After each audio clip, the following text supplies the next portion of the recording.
Welcome to NYC Now, your source for local news in and around New York City from WNYC. It's Friday, October 3rd. Here's the midday news from Veronica Del Valle. Subway riders, make sure to load up your OMNY card with money before tonight. MTA says the OMNY system will undergo some updates this weekend. That means passengers won't be able to buy physical OMNY cards or reload them with more money. The agency also says tap payments won't immediately be processed during the system outage. Charges will go through once the system upgrades are complete. The outage will run from 10 tonight until 7 in the evening on Sunday. The MTA says these upgrades are necessary to continue phasing out Metro cards as the year goes on. More in Subway news. Your money is no good here. That's the message the MTA is sending to bus riders who pay the fare with coins. Starting next year, the agency will require all bus riders to pay with OMNY.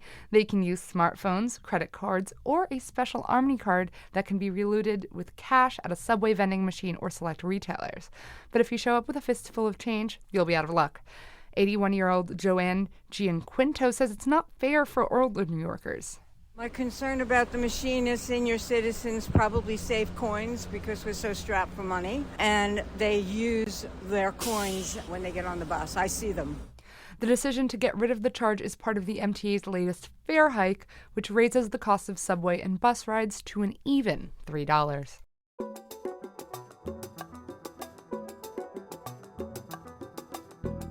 Beautiful weather right now, 65, crisp and sunny.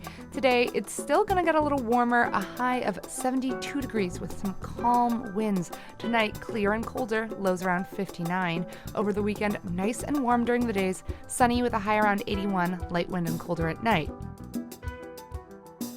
Stick around. There's more to come. WNYC. On WNYC, I'm Michael Hill. An analysis by the education news site Chalkbeat says student enrollment in Newark Public Schools is way up and is changing the makeup of students in the district. This comes as districts across the USA are reporting a decline in student enrollment. With us now is the Newark reporter for Chalkbeat, Jessie Gomez. Jessie, enrollment is increasing, but by how much exactly, and how is that changing the makeup of students in Newark Public Schools? Yeah, so Newark Public Schools has experienced a nearly 20% increase in enrollment over the past 5 years. That's pretty rare because across the country, school districts are reporting a decline in students. And especially in Newark, we're seeing that there are more English language learners now, students with disabilities, and Hispanic students who now represent the largest student group in the district. Do we know why there's an increase over the last several years? Well, experts that I spoke with said that the city has seen an influx of Hispanic residents in recent years, and there's been a pretty big growth in students who speak English as a second language. But whether those trends actually relate to Newark's enrollment boost is still pretty unclear at the moment. How much is the pandemic still a factor in all for this? Yeah, I mean, after the pandemic, we did see school districts lose enrollment, and enrollment really dropped by a lot. And that was a trend that experts say even started before the pandemic. But in Newark, it seems to be the opposite trend. We're seeing post-pandemic an actual increase in students, but specifically, again, in Hispanic students, students with disabilities, and English language learners. You highlight in your article that Newark Public Schools enters its fifth year of local control this school year. How could that be impacting enrollment and student makeup? Yeah, definitely. So in the last 5 years, we've seen that Newark schools have shown a lot of progress. So back when the state took over Newark in 1995, state leaders had said that Newark was really at abysmal levels. Everything was down, but in the last 5 years, we've seen graduation rates are up, chronic absenteeism has dropped, and of course, enrollment has grown along with test scores improving pretty steadily.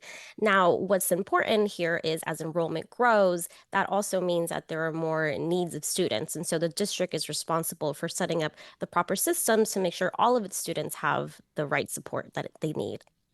So it sounds like what you're saying, Jessie, is that there's a demand, of course, for more money because you have to educate more students. So where's that going to come from? Are they going to raise taxes? What's the plan for that? Yeah, so in New Jersey, the school funding formula is based on a couple of things, but it's heavily based on student enrollment. So the more students, a district like Newark gets, usually they'll get more funding. So for a while now, Newark has been getting historically more funding year over year because of its enrollment growth. But I think what is also kind of at the question here is if there are more students with disabilities, students who require extra services like English language learners, that also means that the district has an extra cost to not only educate its general population, but also its most vulnerable students. And of course, with more support means more money. And in this particular case, with enrollment up and these improving statistics for the district, what impact is that having on school policy? Does it mean that they're meeting kids where they are, that they're educating kids? What does it mean? Yeah. And I think that is sort of a very mixed question. It depends on who is answering that question. Well, last week, there was actually a public hearing for a proposal to extend Superintendent Roger Leone's contract to 2030. That proposal failed because there was also a lot of pushback from the community at that meeting about a lot of issues in schools that they felt haven't been addressed since Superintendent Leone has been in office. And so I think it's really important when we talk about, are things working? We really have to kind of ask parents and students and teachers what they think. And a lot of folks that showed up at that meeting last week said that there were questions about how the district was responding to meeting all of their needs.